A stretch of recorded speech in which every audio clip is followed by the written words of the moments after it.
नमस्कार। आज ट्राइबल ओडिशा रे आमर एक जंगली भ्रमण अच्छी आम एक जंगली गाँव को जीवा पहाड़ जंगल झरणा भितर थी गाँ आम जो जंगल दे जाऊे आपण मैंने जानती यही सहर केउंझर सहर तली अंचल पाखापाखि यही आमर डाहाण पटे अच्छी बड़ घागरा ता सेपटे आउ कि बाट रास्तार अपोजिट साइड अच्छी सान घागरा आम ये बड़ घागरा जंगल मझिरे थिबा जो यही माटीगोड़ी रास्ता अतिक्रम करछे। आम ये माटीगोड़ी रास्ता आम जा पहुँचवा झरणा पहाड़ तली गाँ जंगली गाँ को आदिवासी गाँ को से गाँव में पहुँचा पर से गाँव लोकंकर चालीचलन से गाँ लोकंकर चाषबास भल मंद सबू आपण को टेक्निक देखेबू एवं टेक्निक ए संपर्क में जनइबू।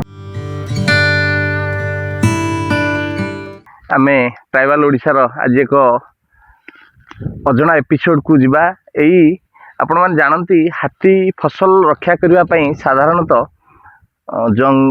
फसल खेत मूल आदिवासी माने पला मारी था गछ उपरे बा पला उपरे रही हाथी को घोड़ी था राति दिन उजागर रुहति निज फसल को रक्षा करने किंतु अनेक समय हाथी भी गाँ गहली को पशि जाए। गाँ गहली पशिले आदिवासी संप्रदाय लोक मैंने जो कुड़िया थाए बा घर थाए से घर को भांगी दियंती। घर भांगी जावा पर से माने निराश्रय हो जाती बेले बेले मरणांतक आक्रमण हाथी करता।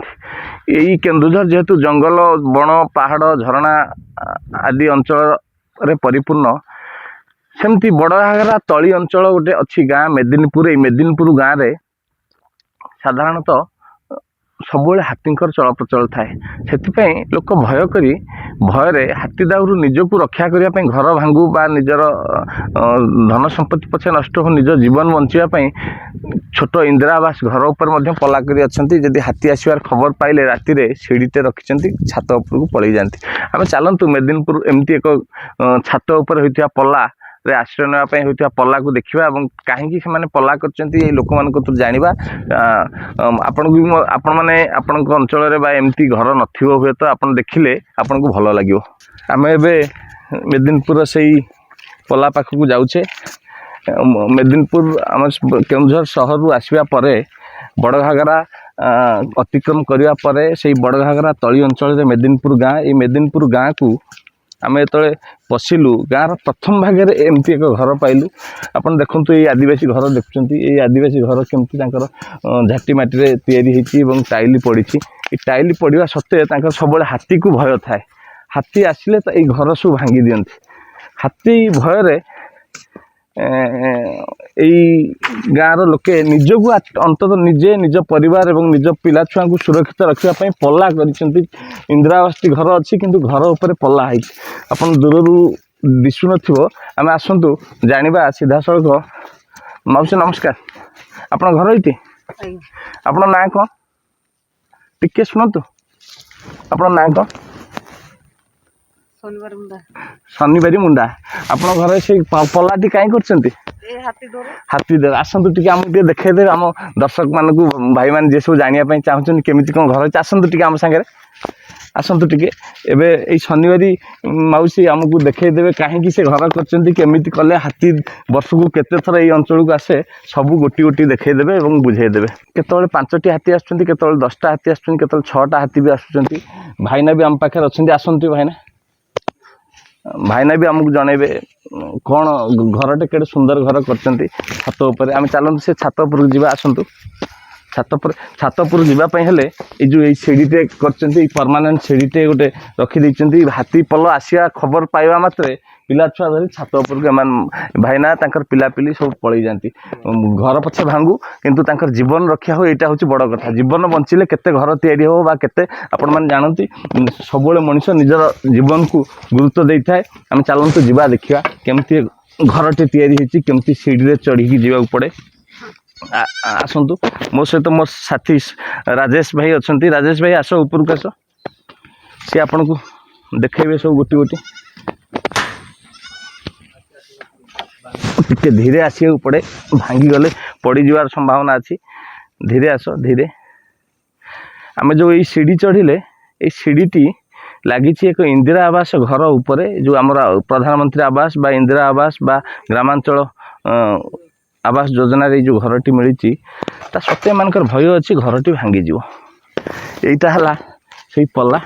ହାତୀ ଯେତେବେଳେ ଆସିବ ଏଇ ଜଙ୍ଗଲକୁ ଆପଣ ଦେଖନ୍ତୁ ଏଇ ବିସ୍ତୀର୍ଣ୍ଣ ଜଙ୍ଗଲ ଅଛି ଏଇ ଯେଉଁ ଜଙ୍ଗଲ ମଝିରେ ଏଠି ଡ୍ୟାମ୍ ଅଛି ଏଇଟା ବଡ଼ ଘାଗରାର ଡ୍ୟାମ୍ ଆକୁ କୁହନ୍ତି। ଏଇ ଡ୍ୟାମ୍ରେ ଆଙ୍କର ପାନୀୟ ଜଳ ବ୍ୟବସ୍ଥାଟା ଏଇଠୁ ଯଦିଓ ପୂରଣ ହୁଏ କିନ୍ତୁ ଏଇ ଆଗପଟରେ ବିସ୍ତୀର୍ଣ୍ଣ ଜଙ୍ଗଲ ଘଞ୍ଚ ଜଙ୍ଗଲ। ଏଇ ଜଙ୍ଗଲରେ ସବୁବେଳେ ହାତୀ ପଲ ବୁଲନ୍ତି 6 ଟିକିଆ ହାତୀ ପଲ 10 ଟିକିଆ ହାତୀ ପଲ ତାଙ୍କର ଯେତେବେଳେ ଯାତାୟାତ ସବୁବେଳେ ଲାଗି ରହିଥାଏ। ହାତୀ ଭୟ ଯେହେତୁ ଜୀବନ ଜୀବିକାର କଥା ହାତୀ ଭୟରେ ମାନେ ଏଇ ରାତି ହେଲେ ଏଇ ଛାତ ଉପରକୁ ପଳେଇ ଆସନ୍ତି ଏଇଠି ଶୁଅନ୍ତି। ମୁଁ ଏଇ ଖୋଲୁଛି ଏଇଠି ଖୋଲିଲେ ଆମେ ଦେଖିପାରିବା ଏଇ ଘରଟି କେମିତି ଜୀବନ ବଞ୍ଚିବା ପାଇଁ ଆମେ ଦେଖିବା ଏଇ ଘରଟି ଏଇଠି ରାତିରେ ଜୀବନ ଏମାନଙ୍କର ବିତେ। ତକିଆ ଅଛି ବିଛଣା ଅଛି ବହୁତ ଆରାମ ଲାଗେ ଏଇ ଘରେ ତାଙ୍କର ରାତିଟି କଟେ। ଭାଇନାଙ୍କ କଥା ତ ଶୁଣିଲେ ଭାଉଜଙ୍କ ନାଁ ହେଉଛି ଶନିବାରୀ ମୁଣ୍ଡା। ଭାଇନା ଆପଣଙ୍କ ନାଁ କ'ଣ? ବରଜୁ ମୁଣ୍ଡା। ବରଜୁ ଭାଇଙ୍କର ଏଇଟା ହେଲା ତାଙ୍କ ପିଲାମାନଙ୍କୁ ସୁରକ୍ଷିତ ରଖିବା ପାଇଁ ବରଜୁ ଭାଇ ଏଇ ବ୍ୟବସ୍ଥାଟି କରିଛନ୍ତି। ଛାତ ଉପରେ ଘରଟିଏ କରିଦେଇଛନ୍ତି। ଘର ଛାଡ଼କୁ ଟିକେ ଅନେଇବେ ବରଜୁ ଭାଇ ଆପଣଙ୍କୁ ଦେଖିବେ ସମସ୍ତେ। ଆପଣ ବସନ୍ତୁ ଏଇଠି। ଏଠି ଏହି ପାଣି ତୋରାଣୀ ବି ଟିକେ ଅଛି। ଶୋଷ ହେଲେ ରାତି ହେଉ କି ଦିନ ହେଉ ପିଇବା ପାଇଁ ପଡ଼ୁଛି ତୋରାଣୀ ପାଣି। ଏଇ କନ୍ଥା ତକିଆ ସବୁ ଅଛି। ଏଇ ଘରେ ସେମାନେ ରାତିଟା ବିତାନ୍ତି। ଆପଣମାନେ ଜାଣନ୍ତୁ କେତେ କଷ୍ଟରେ ମାନେ ଜୀବନ ବିତୁଛି। ଆମେ ଚାଲନ୍ତୁ ସିଧା ବରଜୁ ଭାଇଙ୍କ ସହିତ ଟିକେ କଥା ହେବା। ବରଜୁ ଭାଇ କ'ଣ କହୁଛନ୍ତି? ବରଜୁ ଭାଇଙ୍କର ଏଇ ହାତୀ ଆସିବାର ଅଭିଜ୍ଞତା କ'ଣ? ବରଜୁ ଭାଇ ଆପଣ ଟିକେ କୁହନ୍ତୁ କ'ଣ କେମିତି ହାତୀ ଆସେ କ'ଣ କେମିତି ଆପଣ ରୁହନ୍ତି? ଆଜ୍ଞା ହାତୀ ଆସୁଛନ୍ତି କେତେବେଳେ 9ଟା ସୁଦ୍ଧା ପହଞ୍ଚି ଯାଉଛନ୍ତି କେତେବେଳେ ବି 11ଟା ନଚେତ୍ 1ଟା ବେଳକୁ ସେମାନେ ବୁଲି ବୁଲାକିରି ପାଣି ପିଇକିରି ଜଙ୍ଗଲକୁ ଉଠୁଛନ୍ତି। ହାତୀ ହେଲେ ଆପଣଙ୍କୁ ଭୟ ଲାଗେ? ହଁ ଭୟ ଲାଗେ। ଆମେ ଏଠି ଛାତ ଉପରେ ଚୁପଚାକିରି ବସିଥାଉ। ଆପଣ କ'ଣ କରନ୍ତି ହାତୀ ଆସିଲେ? ଏଠି ତ ଲାଇନ୍ ନାହିଁ ଅନ୍ଧାର ରାତି। ନାଇଁ ଆଜ୍ଞା ଟର୍ଚ୍ଚ ଅଛି ଆଜ୍ଞା। ଟର୍ଚ୍ଚରେ ଆପଣ ହାତୀ ଚିହ୍ନଟ? ହଁ ତାପରେ ନିଆଁ ପିଆ ଟେକେଇକିରି ସେମାନଙ୍କୁ ଆମେ ପାଟି କରିକିରି ସେମାନଙ୍କୁ ଖେଦି ଦେଉ। ହାତୀ ଆସିଲେ କେତେ ସମୟ ଏଠି ରୁହନ୍ତି ପ୍ରାୟ? ଏଠି ଆମର ରହିବେ ପାଣି ପାଖରେ ରହିବେ 2-3 ଘଣ୍ଟା। ତାପରେ ସେ ପାଣି ପୁଣା ପିଇକିରି ତାଙ୍କର ଗାଧେଇବେ ଫାଧେଇବେ ତାପରେ ତାଙ୍କର ଇଚ୍ଛା ହେଲେ ଉଠିକିରି ପଳେଇବେ। ଯେଉଁ 3 ଘଣ୍ଟା ହାତୀ ରୁହନ୍ତି ସେ ପୁରା ଟୋଟାଲ୍ ଆପଣ ଏଇଠି ଜଗିକିରି ବସନ୍ତି? ନାଇଁ ଏ ଡ୍ୟାମ୍ ସାଇଟ୍ରେ ରହିବେ 3 ଘଣ୍ଟା ନଚେତ୍ 2 ଘଣ୍ଟା। 2 ଘଣ୍ଟାରୁ ସେମାନେ ବୁଲାବୁଲି କରିବେ କେଉଁଠି ଡାଳ ପତ୍ର ଯାହା ଅଛି ସେଇଆ ଭାଙ୍ଗି ଭୁଙ୍ଗାକି ଖାଇକି ଯିବେ। ହାତୀ ଆପଣଙ୍କର କେବେ କିଛି କ୍ଷତି କରିଛନ୍ତି? ନା କିଛି କରିନାହାନ୍ତି? କିଛି କରିନାହାନ୍ତି। ବହୁତ ଭଲ କଥା। ହାତୀ ତାଙ୍କର କିଛି କ୍ଷତି କରିନାହାନ୍ତି କିନ୍ତୁ ଭୟ ଅଛି।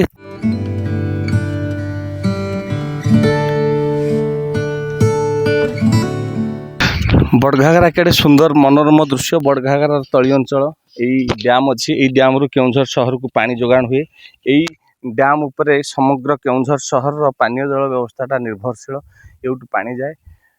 ଯେଉଁ ସିଡ଼ିଟି କରିଛନ୍ତି ଏଇଟା ଶାଳ କାଠରେ ତିଆରି। ଆପଣ ଜାଣନ୍ତି କେଉଁଝର ଜଙ୍ଗଲଟି ପୁରା ଟୋଟାଲ୍ ଶାଳ ଜଙ୍ଗଲ। ଏଇ ଜଙ୍ଗଲରୁ ଏଇଭଳି ସବୁ କାଠ ମିଳେ। ବିନା ଆଲୁଅ ବିନା ବିଜୁଳିରେ ଆପଣମାନେ ଘଡ଼ିଏ ମୁହୂର୍ତ୍ତେ ଅଧଘଣ୍ଟା ମଧ୍ୟ ରହିପାରିବେ ନାହିଁ। କିନ୍ତୁ ବରଜୁ ଭାଇ ତାଙ୍କ ଜୀବନ ତାଙ୍କ ବାପା ତାଙ୍କ ଜେଜ ତାଙ୍କର ଅଣଜେଜ ସମସ୍ତେ ଏଇ ବିନା ବିଜୁଳିରେ ରହିଥିଲେ ଏବଂ ଏପର୍ଯ୍ୟନ୍ତ ଆଜି ପର୍ଯ୍ୟନ୍ତ ମଧ୍ୟ ବରଜୁ ଭାଇ ବିନା ବିଜୁଳିରେ ଅଛନ୍ତି। ବିନା ବିଜୁଳିରେ ଅଛନ୍ତି। ତାଙ୍କ ଘରକୁ ଲାଇନ୍ କନେକ୍ସନ୍ ନାହିଁ କିନ୍ତୁ ତା ସତ୍ତ୍ୱେ ସେ ସବୁ ଛୋଟ ଛୋଟ ବ୍ୟବସ୍ଥା କରିଛନ୍ତି ନିଜ ସାଧନରେ। ଜଙ୍ଗଲରୁ କାଠ ଆଣିଛନ୍ତି। କାଠ ଆଣି ଏଇ ସିଡ଼ିଟେ କରିଛନ୍ତି ଉପରକୁ ଛାତ ଉପରକୁ ଯିବା ପାଇଁ। ଛାତ ଉପରକୁ ହାତୀ ଆସିଲେ ଏଇ ସିଡ଼ି ଏଇ କାଠ ସିଡ଼ିରେ ଏଇ ଶାଳର ଗଜା ସିଡ଼ିରେ ବରଜୁ ଭାଇ ଉପରକୁ ଯାଆନ୍ତି। ଆମେ ଟିକେ ଦେଖିବା ବରଜୁ ଭାଇର ଗୁହାଳ କେମିତି ଛେଳି ମେଣ୍ଢା କେମିତି ତାଙ୍କର ରୁହନ୍ତି। ମେଣ୍ଢା ତ କେନ୍ଦୁଝରରେ ସାଧାରଣତଃ ଆଦିବାସୀମାନେ ମେଣ୍ଢା ରଖନ୍ତି ନାହିଁ ଛେଳି ରଖନ୍ତି। ଛେଳି ଖାସି କେଉଁଝର ଖାସିର କେତେ ଦେଖନ୍ତୁ ଏଇଟା ହେଲା ତାଙ୍କର ଗୁହାଳ। ଏଇଠି ରୋଷେଇ ବେଳେବେଳେ କରନ୍ତି। ଏଇ ରୋଷେଇ ଚୁଲି ଅଛି ଏଇଠି ରୋଷେଇ ବେଳେବେଳେ କରନ୍ତି। ଏଇଠି ଜାଲ ବି ବରଜୁ ଭାଇ ରଖିଛନ୍ତି। ଏଇ ବରଜୁ ଭାଇଙ୍କର ଯେଉଁ ଫିଙ୍ଗା ଜାଲ ଅଛି ମାଛ ବେଳେବେଳେ ଏଇ ଡ୍ୟାମ୍ରୁ ଧରନ୍ତି। ବରଜୁ ଭାଇଙ୍କର ଏଇ ଡ୍ରେସ୍ ପଟା ସବୁ ଏଇଠି ଅଛି। ଏଇ ଘରେ ତାଙ୍କର ଛେଳି ଫେଳି ରୁହେ। ରୋଷେଇ ବେଳେବେଳେ ହୁଏ। ଛେଳି ପାଇଁ ଏଇ ଯେଉଁ କୁଟା କାଠି ବି ଅଛି ସବୁ ଏଇ ଦେଖନ୍ତୁ ପଡ଼ିଛି। ଆସନ୍ତୁ ତାଙ୍କ ଘର ଭିତରକୁ ଟିକେ ଦେଖିବା ବରଜୁ ଭାଇର ଘର। घर चलन देखा जोता टी ओह्लैवा ये कारण घरे दियो पूजा होती तेणु आदिवासी मान परंपरा संस्कृति से बहुत मानती तेणु दियो पूजा होती आम खोलिकी टे भितर को जा यहाँ बर्जु भाई घर बर्जु भाई यहाँ इंदिरा आवास मिलता कि इंदिरा आवास टी अच्छा आपण ये घर शोचन ना रोषेबास हो घरटा धान फान रखा यहाँ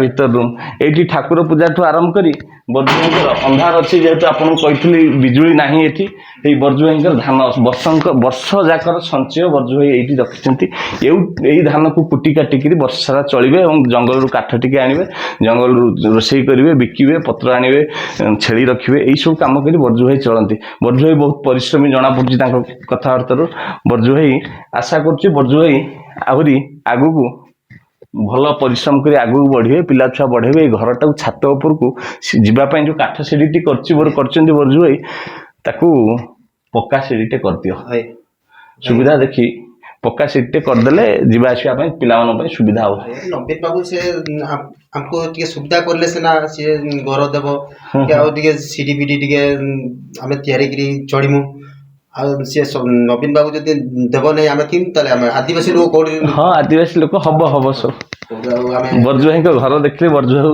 गोटे इच्छा कर सरकारी सुविधा मिलले बर्जु भाई टे सुविधा रुहते देखा सरकार कान जदि कथा पड़े सरकार कथा दुख दूर करेंगे बर्जु भाई आमको घर देखले आप देखु गोटे एटा जेहेतु जंगल पहाड़ जो लुहा पत्थर प्राय केउझर वज्राघात प्रबल हुए वज्रपात मृत्युजनित संख्या अन्य जिला मान ठारू केउझर जिलाटा टिके अधिक यही बर्जु भाई घर आउ टुंगी जो देखुले छात उपर पला देखा आमको बुले देखापी यही जो गछटा अच्छी यहाँ गोटे यहाँ कि गछ बर्जु भाई कसी गछ ये कसी गछ वज्रपात होता केबे होता এটা এই গত মাসরে